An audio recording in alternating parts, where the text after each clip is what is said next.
Welcome to this episode of Fix It Warrior. Unfortunately, winter is coming very fast. And it's a beautiful sunny Saturday here on Long Island. And I wanted to show you how we put in our de-icer for the winter. I have 3 pilings here.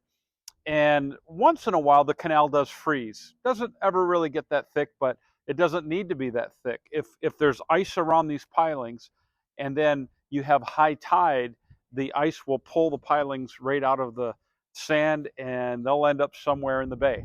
So every year I put a de-icer here, and I'll show you how that works. It's on a thermostat. I think it's down to about 20 degrees, and that kicks on automatically, turns the water so that this area does not freeze. So let me show you how we do that. It should be a fun project. It won't take that long. And yeah, I don't know how I feel about winter coming, but we're going to get this job done. Let's get to it. Okay, so what I've done is I've taken a piece of galvanized pipe, I've cut some chains, and notice they're at different angles.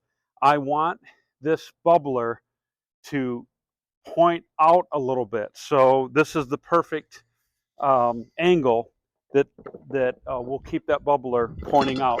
This is the bubbler. It's got a propeller on it, or an impeller, and this will turn the water up. Now when I store it, I never store it like this because you have a bearing in here, and I want that bearing to stay moist with the oil that's in the motor. So always store your bubbler upside down like this so that the gasket and the seal stays lubricated, and that'll last a lot longer. So let me show you how we are going to mount this pipe. No one uses this dock in the winter, so and I always keep everything in a freezer bag in the garage so that I have it every year, and I never have to go around wondering where everything is at. So I'll show you how we do this. So I've got some stainless. I always use stainless steel because this is a harsh environment, and these are just lag bolts right here and washers, and I'll show you how we do this. So I'm gonna find the holes from last year, which are right here. Okay, I put the strap on, start the bolt by hand down in there. It's amazing on the water how harsh the environment can be. Everything rusts, everything corrodes. It is literally unbelievable.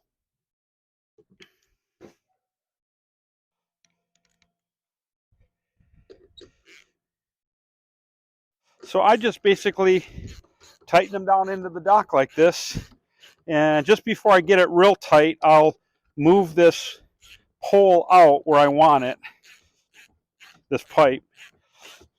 So I've got it set at just the right length.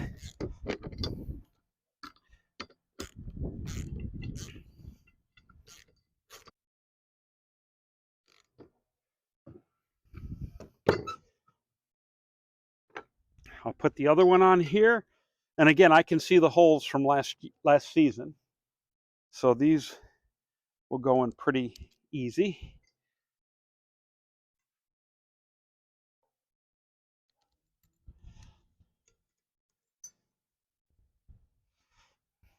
And I'll do the same thing here.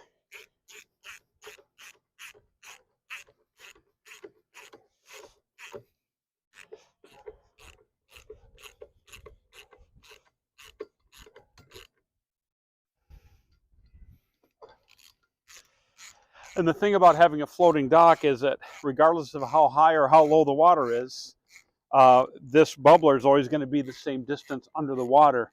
Sometimes we get really low tides in the winter, and so sometimes this is sitting in the mud a little bit, but overall it stays pretty true.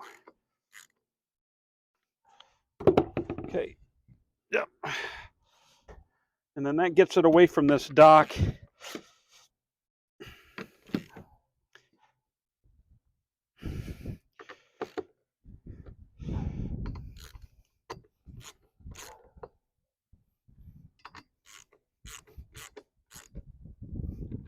Okay, so that's pretty sturdy.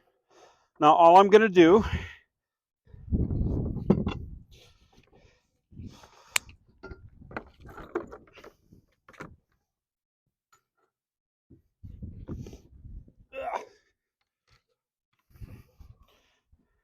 is now I'm going to start to mount this unit here.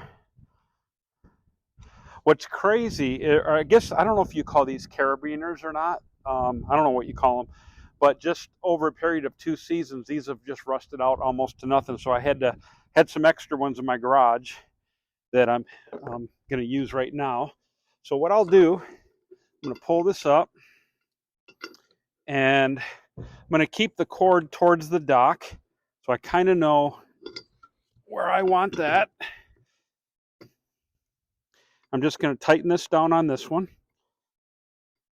And this will be the perfect depth. It'll always stay just under the surface of the water. It'll just keep this churned up.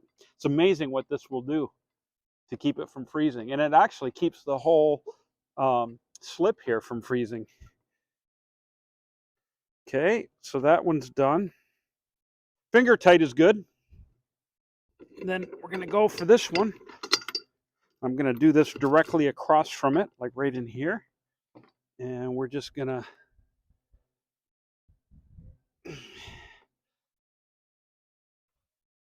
okay, right there should be good. And you'll see this is just, it just literally drops right in, no problem. Easy peasy.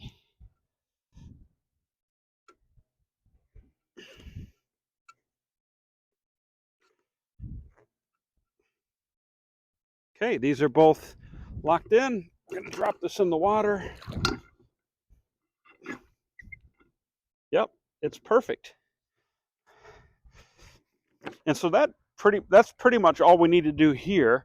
And I just run the cord up the floating dock, and I'll show you how I wire it in. This is the thermostat, which right now is set, actually it's set about 15 degrees because it seems like it doesn't freeze completely until it's that cold. So I'm going to show you how I do this, and the whole thing takes about 15 minutes. That's it.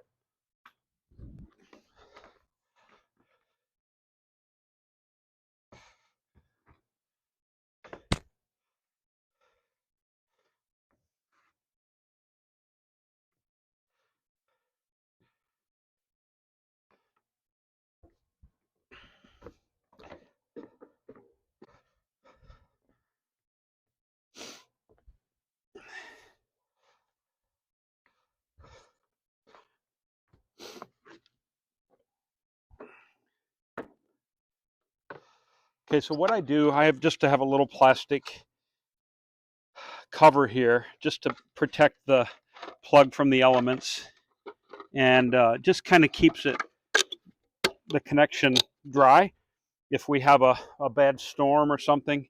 And then I just run this cord into my box here, and I'll show you what that looks like. Okay, so what I have here is I have a line, heavy duty line, going from my boathouse out here, and it's very important. I do have a GFI outlet in case this were to flood. If we had a bad storm and the water crested, it's going to automatically kick off at the boathouse. So you just basically plug this thermostat into the plug, and then we're just going to take and plug in the cord that runs from the De-Icer. So this is going to be good here. Now I just set this in here, and that's really all you need right there. But I want to show you what I do here, just to kind of protect it. It's kind of a janky way to do it, but I just got a furnace cover, and I just cover it up so that in the event of a bad storm, snow and ice and water, is kind of diverted away from the outlet. You probably wouldn't have to do this, but I just think it's smart, and it just makes sense to me. So I'm just going to run some screws in here, and yeah, we'll be good for the winter. So that's basically how we put the de-icer in. It's all hooked up, it's all wired up. And if it gets too cold, this freezes. This is going to stay moving. The water is going to stay moving, and it's not going to freeze. So it's going to protect my investment in my pilings. So until next time, thank you for watching Fix It Warrior, and we'll catch you on the next project.